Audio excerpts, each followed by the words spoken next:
Hey guys, it's Glenn from glenscarcollection.com, and today's video is all about Porsches. Remember, if you like what you see, hit the subscribe button, like and share this video so our channel can grow, hit the notification bell so you don't miss the next video, and as always, leave a positive comment below. One of my favorite Porsches ever, and I owned one for 6 years, is the 996 C4S. Now, the easiest way to tell the 4S is this red stripe connecting the rear taillights. It'll say Carrera 4 on the back and then a little red S. Now, what is so good about the 996 C4S? Well, glad you're watching this video. I'm going to tell you. That is my actual car, and that is me. That's an autocross probably from 2006. And this is the only other picture I have of my car. So my car was a 2002. Here in the United States, they were made in model years 2002 to 2005. So yes, the 997 came out in 2005, but Porsche was still making Turbo S's in 2005 and C4S's. They come in coupe or convertible. You'll see a picture of that shortly. And Jeremy Clarkson called this car a Turbo Light. Why? Because it had the brakes, the suspension, the wide body, and the sport suspension, more importantly, of the turbo. It basically had everything but the turbo. So the way to tell the difference from the side profile is you don't have the air intakes that the turbo has or the rear wing.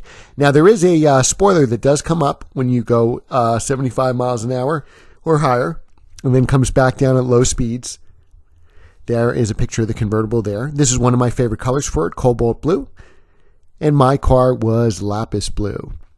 Now, it's powered by 3.6 liter flat six, producing 320 horsepower at 6,800 RPM, 273 foot-pounds of torque at 4,250 RPM, and the maximum revs, the red line, is 7,300. The car weighs about 3,250 if you get it with the manual transmission.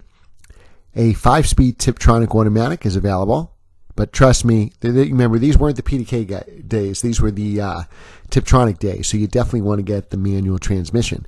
In coupe form, it was 0 to 60 in 5.1 seconds with the 6-speed manual, 5.6 seconds with the automatic.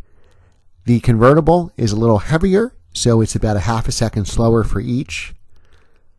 Now, this car sells for about 40% less than the 996 Turbo and gives you about 80% of the performance. Now, the Turbo is a little heavier, about 150 pounds heavier. A manual 996 Turbo is just under 3,400 pounds. Now, it is quicker. It's 4.2 seconds to 60. The Turbo is 415 horsepower and also 415 foot-pounds of torque. So that's where it really beats the 996. If you drive them back to back, the C4S, that is the Turbo is much torqueier. Values for the C4Ss are probably in the around 30,000. Very low mileage cars are probably about 35. High mileage cars about 25. I liked my car so much I bought it used from a doctor who had a C4S and a 996 Turbo. He drove the Turbo, and I believe his wife drove the C4S, and it was a blast to drive.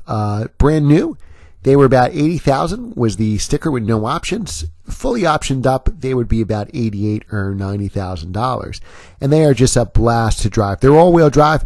I drove my car as a semi-daily driver. I drove it all year round. I put Pirelli snow tires on it, and in the snow it was better than my wife's SUV because you had all-wheel drive, winter tires, and you have the engine hanging out the back. It's a rear engine car, so it really pushes down on the rear tires. You could fit probably toddlers in the back seat. I've seen people do baby seats. Make sure your car has the latches if you're going to do that. But it's a blast to drive. I also tracked my car extensively. It was great on the track. It was even great on an autocross. There is some understeer, obviously, because it's all-wheel drive. But, some suspension tweaks and sway bars, and you could make it have some oversteer. I think this is a great car to get. It's one of 2 cars that I've owned for 6 years, which is forever for me. I think this car is a good buy if you get it low mileage stock at the manual transmission. I think there'll be a market for these cars. There's actually forums just for the C4S, so I think you're going to see some upswing in the future on it. I don't think you're going to really see it for the convertible. The convertible is a little more slower, a GT car, but I would definitely get the coupe. It's a gorgeous looking car.